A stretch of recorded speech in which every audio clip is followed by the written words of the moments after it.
Pledge of Allegiance.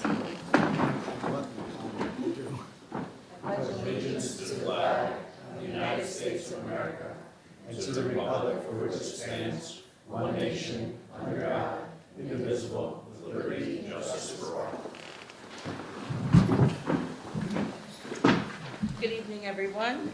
Good evening. At this time, it is our public input on agenda and non-agenda items. I welcome any members of the audience to speak at this time. All right. Okay, Mr. Carmelo, an update? Thank you very much. Just like to give a quick update on the Wine and Skill reorganization situation. So it's been a busy week or so. Mr. Stiles and I were at Wine and Skill's craft fair this weekend. Superintendent Yotis in the audience tonight. Really well-attended craft fair, 150 some odd vendors in their building. Went from 10 to 3, and we had some really great conversations with the community over there. We brought the flyers, a lot of information that we were able to share. So it was certainly time well spent. We also met with one of the senior citizen groups last week, and then I came over, Mr. Stiles and I went over and met with the teacher age, which was really the last staff group that we had to meet with over in Wine and Skill. So busy but productive couple of weeks. The next step in the process is actually on the board agenda tonight, and I put it in the Friday report last week, and it's the petition process. So both communities have to show some level of support to the State Education Department before any vote would happen. So that's the petition process, which will start theoretically tomorrow. And at the Wine and Skill Board meeting tomorrow night, they'll approve a very similar petition process, just with their name on top of the thing. And then so theirs can start on Friday. So it'll probably go through the holidays, I would say. You have to have the number of petitions signed in support of this reorganization has to equal the average of the last 3 years' budget votes, yes and no votes. So for Troy, that's about 715. For Wine and Skill, it's about 175-ish. Those are the averages of the last 3 budget votes. So you have to get that many, according to the New York State Education Department rules, you have to get that many petitions signed in favor of this. So we will start that tomorrow, actually, at our high school and middle school parent conferences. And then I'll put something in the Friday report for an idea I have for the elementary parent conferences, which will be in a couple of weeks, 2 weeks from tonight, I think it is. And then I'll also go to, Mr. Stiles and I plan on going to the PTA meetings in December in all the buildings and the winter concerts, and then, also the option of, going door to door like you do when you have to get your signatures when you're running for. Ms. Heckman does not want to do that part. That's all right. You don't have to do that part.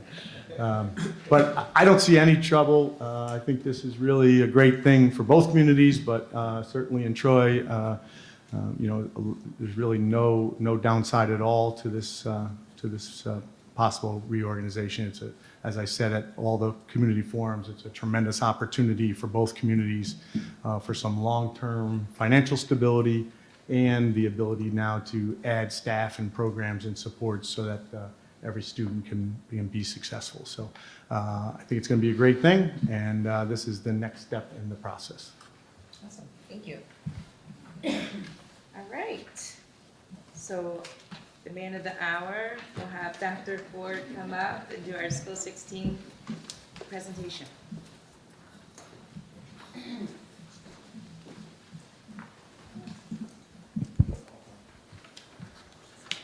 Thank you to Mr. Carmelo and the board for providing me the opportunity to provide some updates regarding School 16 programs and data.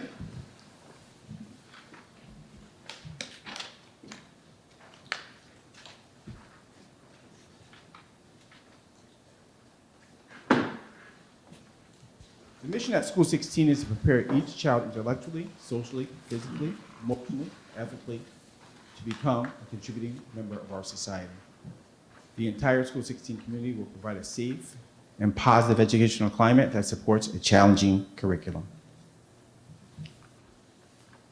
Our vision: we will assist all students in improving academic achievement making adequate progress toward reaching grade level proficiency, utilizing measures and data defined by the district reading and math programs and New York State assessments. This is my favorite page, performance data. I spent a lot of time looking at this data over the course of the past 10 years or so,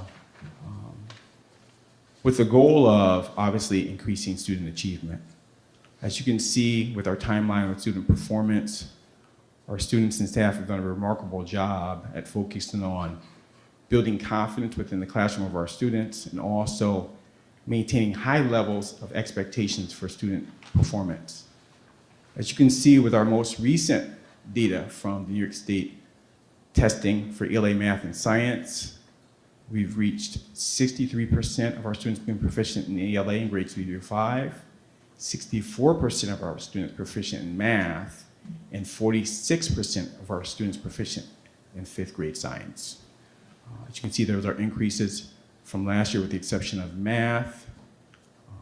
And I think this is the first time we exceeded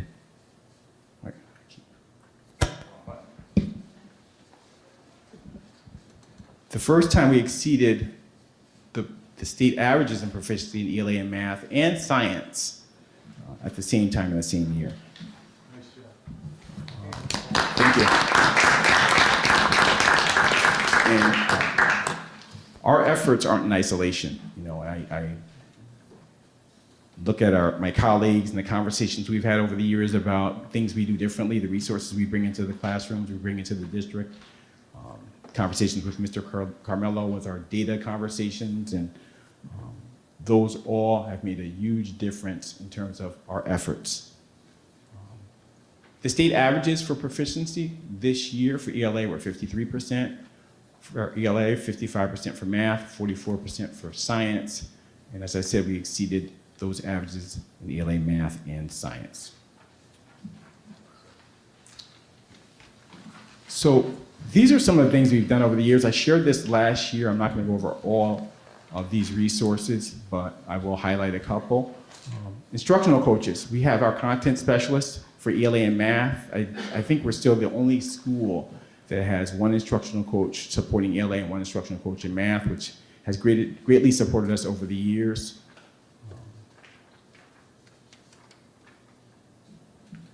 Professional development. This is consistent and ongoing throughout the year. Our staff developers coming into the school, working with our coaches going into the classrooms, team teaching, collaborating with our grade level teachers. And the area we're looking at this year is the win time for ELA and math. It's an area we feel we can really make some gains for our intensive learners. Other programs of support, our Stronger Connections mentoring program. We currently have 11 School 16 staff members serving in that program, 63 total students with a social emotional goal of focus for each student, and they meet with those students 20 minutes a week for our individual mentoring. Extended day programs. We have our Kids First programs, our basketball program, Odyssey of the Mind program, ELA and Math Enrichment program, our School 16 after school program, with over 150 students participating throughout the course of the week. Equity goal continues to be the rates of referrals for all minority males. We do see that our data for minority males for suspensions and referrals appear at a higher rate than all other groups. We do have a focus for that group of support with our mentoring program and after-school participation in all the programs and extended day programs. School improvement. We are focused on the same areas of commitment at School 16.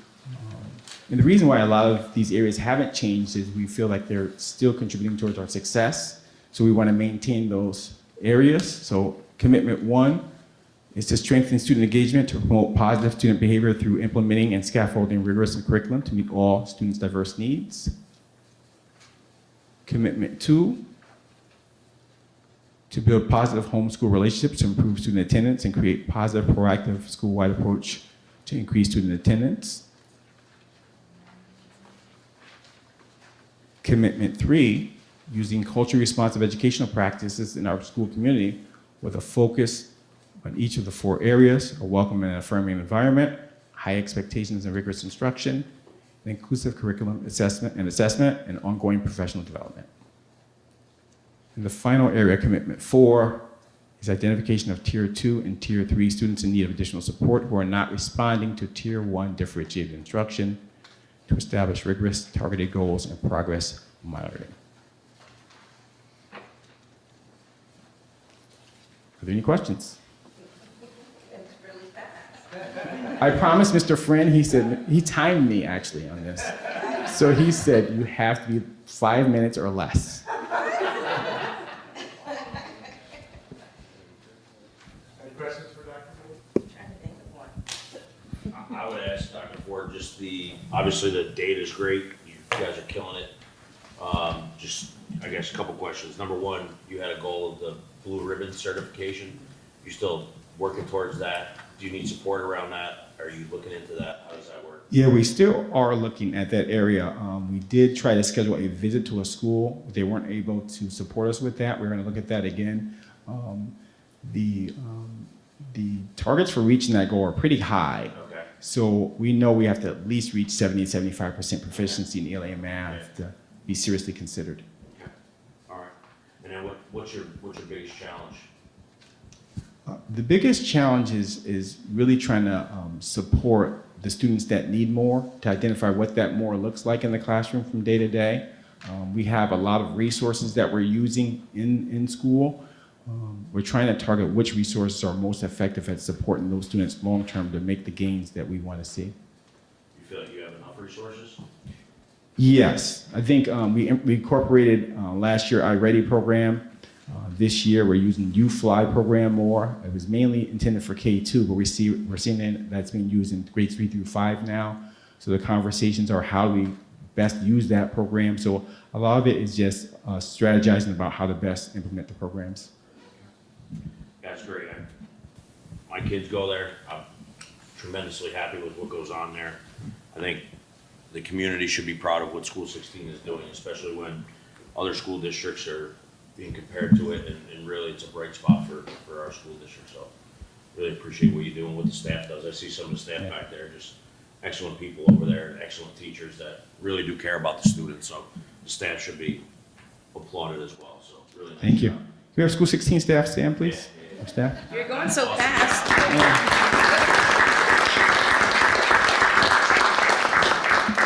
Excellent. Nice job. Thank you. Any other questions?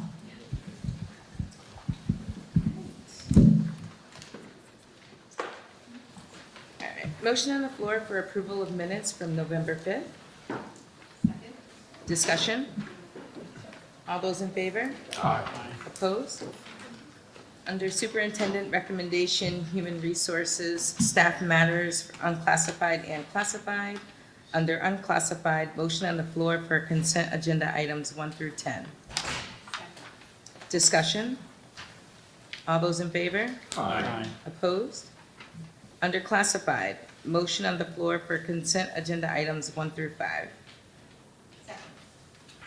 Discussion? All those in favor? Aye. Opposed? Under Superintendent Recommendations, Programs, motion on the floor for consent agenda items 1 and 2. Discussion? All those in favor? Aye. Opposed? Under Superintendent Recommendations, Business Finance, motion on the floor for consent agenda items 1 through 4. Discussion? All those in favor? Aye. Opposed? Under Board Resolutions, motion on the floor for consent agenda items 1 through 3.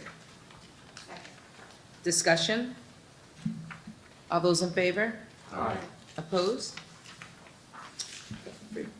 Under District Announcements, our future Board of Education meetings will be taking place here at the middle school at 6 p.m. on December 3rd.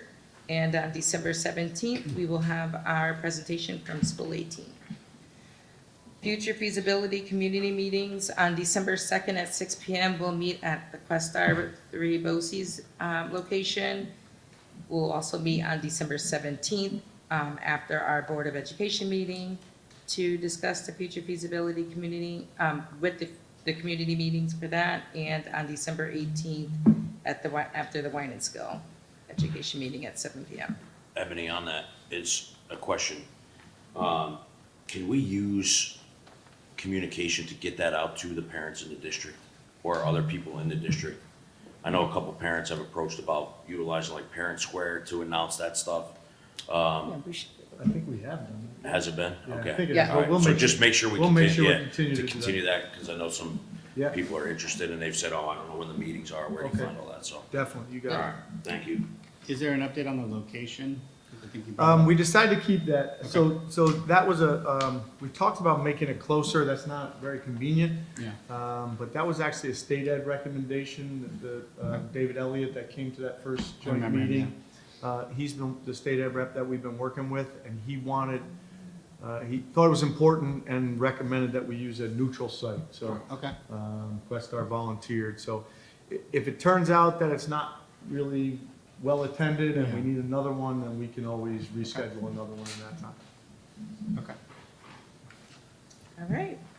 Under Troy Triumphs, tomorrow night, if you don't feel like cooking, feel free to go to our Dine to Donate at the Recovery Room, supporting our 6th grade team. That would be greatly appreciated, and it will be all day. There's a barcode that you can have scanned, or if you just say you're there for the Troy Middle School Dine to Donate, they will make sure that the proceeds get sent to us. On Thursday, November 13th, School 18 held a well-attended 80s themed family dance from 5:30 to 7. The event highlighted student and staff leadership. High school English teacher Mr. Monstronsky, along with 20 high school student volunteers, served as the DJs, and they taught attendees various dances. We also had other high 80s school. dances? Yeah. Okay. We also had other high school students contributing to the festivities by offering face painting services, and the evening was rounded out with pizza, and the students all had a really good time. 5 members of the Troy High School Environmental Club traveled to Tupper Lake on November 4th to participate in the 15th Annual Adirondack Youth Climate Summit at the Wild Center. Before arriving at the conference, the group stopped in Lake George to climb Buck Mountain.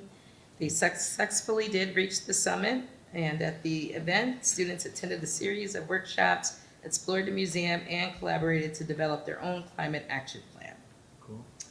With the Thanksgiving holiday approaching, staff throughout the district are preparing to provide more than 100 families with food for Thanksgiving dinner.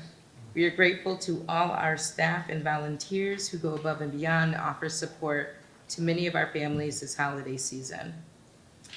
Our Troy High School junior Natalie Ostrowski and sophomore Dania Bowen will sing the national anthem at the Troy Turkey Trot for the grade school mile on Thanksgiving morning. And this weekend, go under the sea with the Troy Middle School Drama Club as they perform The Little Mermaid Junior. Performances are Friday at 7 and Saturday at 2. Tickets are $10 for adults and $5 for students. But I do know the first 20 students are allowed free if they say that at the door for both events. The Booster Club's paying for that.